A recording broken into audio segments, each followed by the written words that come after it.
This is a story. It is for all ages. This story is about a genie named Attila. Now, before we hear the story, we are going to review a little history so that we can understand when and where Attila was born. Most likely you've heard of a man named Jesus.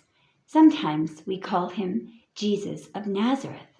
Nazareth is a city in a country or state called Israel. Now, it is true that as a young boy, Jesus grew up in a home in Nazareth, in the country or state of Israel. And did you know that archaeologists today, and by the way, for our younger listeners, an archaeologist is somebody who digs into the earth and finds old buildings and houses and structures and dishes and artifacts. They find things of the past so that they can learn about how people lived in the past. Well, archaeologists today have been digging in the country of Israel around Nazareth, and they have found the home that they believe that Jesus grew up in Nazareth. But let's get back to the story. Jesus was not actually born when he was a baby in Nazareth. He did grow up there, but he was born in a city called Bethlehem. Yes, he was born in Bethlehem. And Bethlehem is not really in the country of Israel. Bethlehem is in an area that we now know as the country of Palestine or the state of Palestine. I'm so glad you're still listening. You see, you will find out very shortly when we begin the story that both of these places are places where the genie lived. Now, do you see the orange area in the picture? That is what we call Palestine. The green area is Israel. So remember that Jesus was born in the orange area in Palestine, not in the green area, which is Israel. Now, in the green area is a very important city called Jerusalem. It's important to the people of Palestine, and it's important to this story, and let me tell you why. Hundreds and hundreds and hundreds of years ago, a beautiful building was built called the Al-Aqsa Mosque. And this mosque is very important to the people of Palestine. There's just one problem. They built it in Israel. So it's actually in Jerusalem in Israel. It's not even in their own country. Why is this a problem? Well, many, many times when there have been wars or trouble breaking out in Israel, this mosque has been damaged and attacked. So the people of Palestine are worried that they cannot protect it properly. You've probably heard on the news many conflicts between the people of Palestine and the people of Israel. And on top of all of that, most recently, there was trouble because the people in Israel were preventing some of the Muslim people from accessing their own mosque. Now, the people of Palestine mostly are Muslim, and that means that their religion is Islam, and they have a religious book called the Quran. It's just like our Bible. And now I'm going to tell you why the mosque is so very important do the Muslims. In the Quran, there are many teachings or many lessons that are explained by a man who was a prophet, Prophet Muhammad. He was born on August 29th, 570 CE, or Common Era. We are in the Common Era now. What does that mean? It means we are in the era of after Jesus' birth. Now, for the younger listeners, let me explain a little more. Because you see, the genie was born in 957 BC. So you'll need to know this for the story. Let me just give you a simple explanation of what you see here. Throughout your life, you'll probably see many references to BC, CE, BCE, and AD. And let me give you a very simple explanation that you will always remember. Remember that we call year 0 the year that Jesus was born. And the numbers go up as we go back in time before Jesus was born. What does that mean? It means that 10 years before Jesus was born would be 10 BC. And that means that 957 years before Jesus was born would be 957 BC. So as we go back in time from year 0, the numbers go up, even though we're going further back in time. Now, do you remember when I told you that the genie lived in 2 places? Well, the first date that you see, 957 BC, is the farthest back in time. And that is the year that the first temple in Jerusalem was built.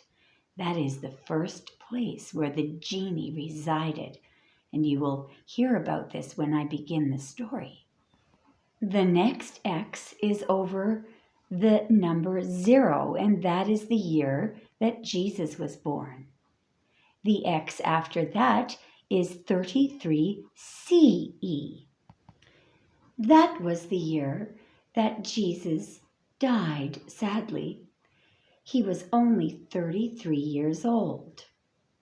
33 CE means 33 Common Era. Now there is another abbreviation that means the exact same thing, AD, and it stands for Anno Domino or Domino. It means the same thing, after Christ was born. So I'm recording this story in the year 2023 CE, or 2023 years after Jesus Christ was born, or 2023 AD. It means the same thing. Now I want you to look at the last date, 570 CE, 570 years after Christ was born. In that year, a very famous man was born, Prophet Muhammad. He was born on August 29th, 570 CE. So if you like astrology, that means Muhammad was a Virgo. And now I will tell you one more thing before we begin the story. You remember that I told you that the mosque was important to the people of Palestine. It is because Muhammad had a very, very magical experience when he was in that mosque in Jerusalem. The story begins in 1440 BC. In that year, regrettably, many of the Jewish people, who were then called the Israelites, were being enslaved by a cruel Pharaoh. At that time, the Jewish people, or the Israelites, were not in Israel. They were in Egypt, and they were slaves to this terrible Pharaoh. Luckily, during this time, there was a man named Moses. Now, Moses was actually a Jew. He was born in a Hebrew family as a Hebrew baby boy. But during that time, when he was a little baby, there was another evil Pharaoh, Egyptian Pharaoh, who had made an order that all baby boys be killed. So when Moses' mother heard about this, she came up with a really cool idea. She knew where the daughter of the Pharaoh liked to swim. So Moses' mother put Moses in a little basket, just like in this picture. And she floated the basket down the river, aiming it toward where the daughter of the Pharaoh was washing and bathing in the river. And the older sister of Moses, who is there in the picture, had an even better idea. She decided to watch her little brother floating down the river, and she did something very clever. She suggested to the Pharaoh's daughter, and you can see the Pharaoh's daughter in the white dress there when she was so delighted to find the cute baby Moses. The sister suggested to the Pharaoh's daughter, "I can find you a nanny, a Hebrew woman, to be your assistant to help you take care of this baby." "Oh, that's very kind of you," said the Pharaoh's daughter. And the sister then went and ran back to her mother. And from then on, Moses' mother pretended to be the assistant so she got to help raise Moses. So even though Moses was raised as an Egyptian, really in his heart and soul, and actually he was a Hebrew man. So in 1440 BCE, when the Israelites were being treated very badly by the Egyptians, Moses was an adult by that time, and he felt very bad. He empathized with the Israelites. Really, he was one of them. So he had a conversation with God, and Moses was guided to lead the people, the Israelites, out of Egypt and back to Israel, to Jerusalem. And he did so. Now, at the time, the two people who were ruling Egypt and who were really mistreating the Israelites were King Ramses, we believe, and someone named Haman. Now, at that time, before Moses led the Israelites back to Israel from Egypt, he was told to do something. God instructed Moses to first go to King Ramses and go to Haman and ask them politely to treat the Israelites better, to allow them to be freed and to go back to Israel. So you see, that's very fair. God gave them a chance. And in fact, when Moses went to the evil king and to the evil Pharaoh and suggested that the Israelites be treated well, or at least be treated with fairness and kindness, they laughed in his face. King Ramses and Pharaoh Haman did not think that Moses would be able to be successful to lead the Israelites out of Egypt. The Pharaoh had a huge army with chariots and soldiers. They thought that the Hebrew people didn't have a chance to get out of Egypt. Now when they began their journey out of Egypt, the evil king and the evil Pharaoh put together a huge army with chariots and soldiers and started to chase Moses and the Hebrew people. And they began to realize that Moses was leading them toward the edge of the Red Sea. They could see that the chariots and the Pharaoh's army were fast approaching them, and they thought to themselves, surely they would be killed. There were children as well, and they started to cry. They had no way out. They thought they were going to drown. And the Israelites looked to Moses and said, "Why have you led us away from our home? We were being treated badly there, but at least we could have died with dignity and not out here in the wilderness."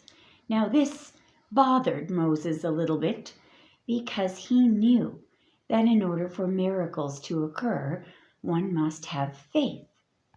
Moses turned to the people and said in a stern way, "Fear ye not, stand still and see your salvation to come. He," meaning God, "will show you today. These Egyptians who you see today, you will never see them again. The Lord shall fight for you, and you shall hold your peace." And they did. They became very quiet.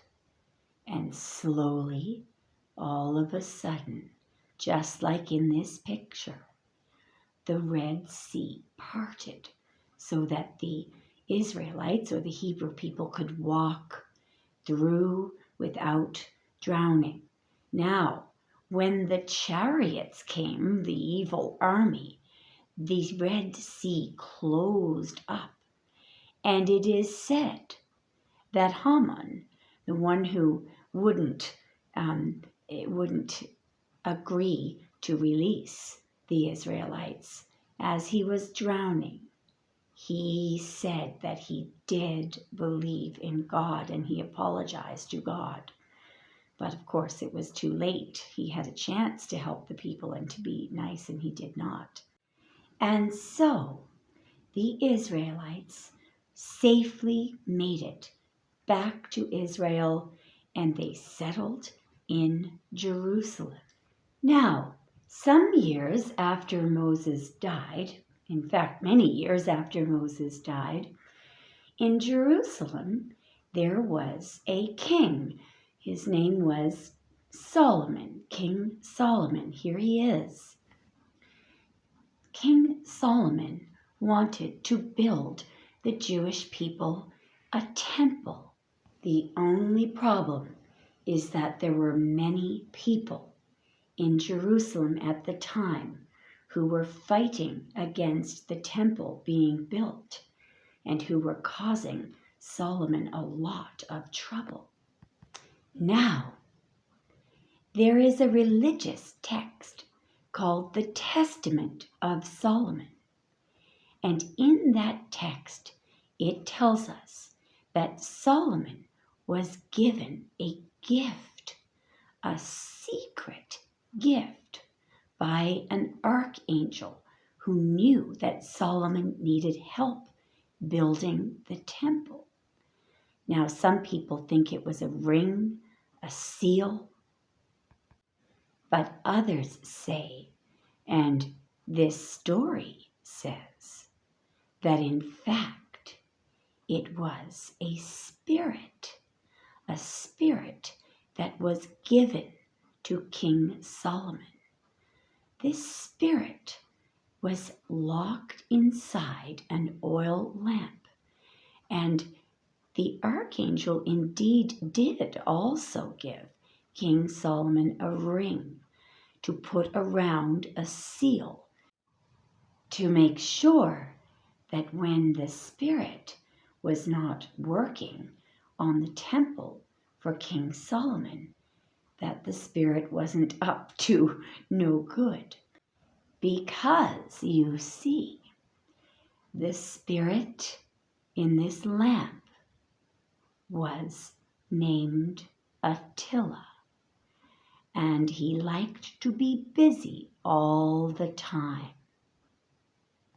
So the archangel gave King Solomon a very stern warning that the spirit Attila must be put back in the oil lamp and sealed when he was not working on the temple, or else he would be up to no good. And so King Solomon began the construction of the temple in Jerusalem. On the first day that he opened the seal, he couldn't believe what he saw. A great cloud began to emanate from the oil lamp, and King Solomon heard a voice. "What would you like me to do? I want to be busy. I want to be busy. Don't you know what happens when I'm not busy? Didn't the archangel warn you? If I'm not busy, I'm afraid that I will eat you up." King Solomon thought to himself, well, this is the problem with these spirits in oil lamps. There's always something. Now, if you're wondering where these spirits come from, like Attila, it is believed that these are souls that did bad things when they were in human form. However, God always gives every soul a chance on Judgment Day.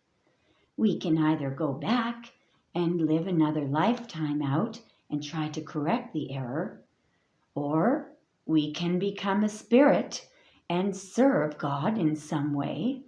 And one unusual way is to become a genie. Now, the energy of a free spirit genie is slightly unstable, so they must be at work at all times or safely sealed in their lamp.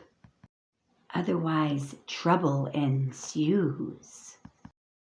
Attila and King Solomon got to work, and I'm going to read to you what they did, and this is from Kings chapter 7 in the Bible.